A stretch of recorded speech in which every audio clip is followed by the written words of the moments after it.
They got some street laws for undisciplined people, and they got some federal laws and state laws for undisciplined people. So that's why them signs is outside on the freeway. We're gonna let you go fast, but 70 is the limit. If you're disciplined enough of a person to leave your house at the time you're supposed to leave your house, 70 miles per hour is absolutely enough. But if you're an undisciplined person, if you don't have the wherewithal to leave your house on time, to go where you want to go, see, the desire is where you want to go. The discipline is how you get there. You know, you understand? You can want to go to see your family in California all you want, but the flight leaves at 1:18. You leave your house at 12:30. They told you you must check in 1 hour before your flight. Now, if you ain't got the discipline to get to the airport to check in 1 hour before your flight, leaving your house 45 minutes before the flight departs, what you think gonna happen? Your desire to go see your family in LA is going to be thwarted because you lack the discipline to prepare yourself and get yourself ready to do the things that you have to do to make your desires come true. I'm telling you, discipline determines your destiny, not your desire. You can write down a list of stuff you want to do all day, but if you don't produce and show the discipline necessary to get there, what you think gonna happen? Huh? Okay, I want to be rich. Okay, I want to make $400,000 a year. Okay, I want to be the best player that there is. Okay, but you don't want to practice. See, the cat that's disciplined enough to show up at practice, that's shooting jumpers when everybody gone home, that's the guy that's going to be the best. The guy that puts us, that's never late for practice, the guy that studied the playbook, that's the guy that's going to make it. That's the guy that's going to make it. Not the guy that's talking crack. It's talking that smack. I'm going to make the Pro Bowl. I'm going to make the All-Star team. I'm going to be All-American. That's just what you saying. But discipline determines your destiny, not your desire. So now let's talk about this discipline. What is that really, Steve? That's your work ethic. That's your hunger. That's your will. That's what you do. That's how hard you're willing to demonstrate. See, it's a live demonstration now. Discipline is how hard you're willing to demonstrate the attributes and the traits to be what you want to be. Did you hear me? It is your willingness to conduct yourself in a manner that is above and beyond what they say is necessary.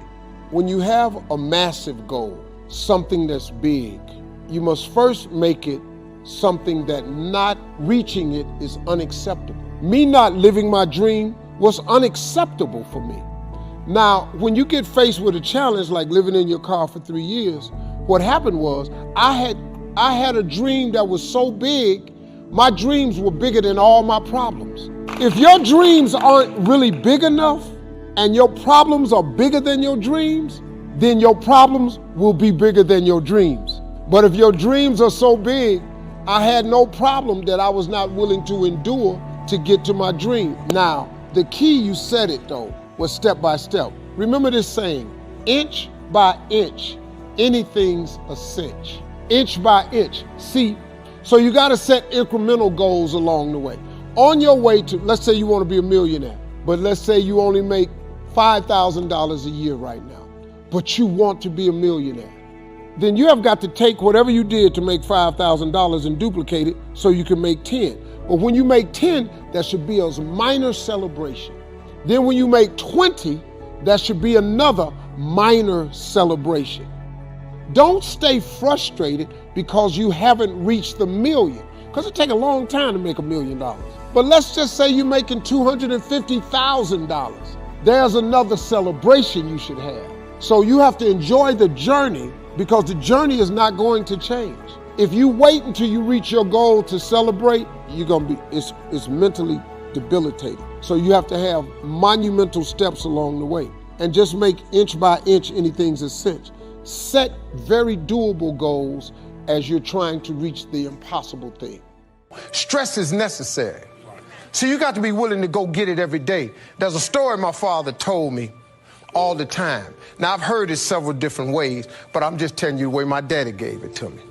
He said, son, he said, every morning On the plains of the eastern Serengeti Desert, there arises a gazelle that realizes that he must run faster than the fastest lion, or he will be eaten and he will die that day. On that same desert arises in the morning a lion that realizes that he must run faster than the fastest gazelle, or he will starve and he will die that day. He say, son, the moral of the story is, no matter who you is, when you wake up in the morning, you needs to be running. What he taught me was a work ethic of how to work. In order to get to where you want to go, you got to put yourself under some stress, though. See, stress is necessary. See, I'm a seed. I really am. But a seed has to be planted. A seed got to have dirt put on top of it. If you take a seed and throw it on the concrete and walk off, the sun just burn it up. But guess what? Logically, in my mind, it doesn't make sense that to grow something, you should dig a hole, put it down in there, and cover it with dirt. Logically, that don't make no sense to me. But though, see, dirt is necessary for growth and development. If you want to kill a big dream, tell it to a small-minded person. I told everybody at 10 years old I was going to be on TV. I had a little problem when I said that. I had a severe stuttering problem. I could not talk outside of my house. I went to school, church, anywhere. I locked up. I couldn't go to the store. I just stuttered profusely, man. It was a horrible experience for me. So when I wrote on that paper, the assignment was write on a piece of paper what you want to be when you grow up. I'm 10. I wrote, I want to be on TV. That was that faith, the belief in things that you cannot see. I ain't see no way I could be on TV, but I wrote it down.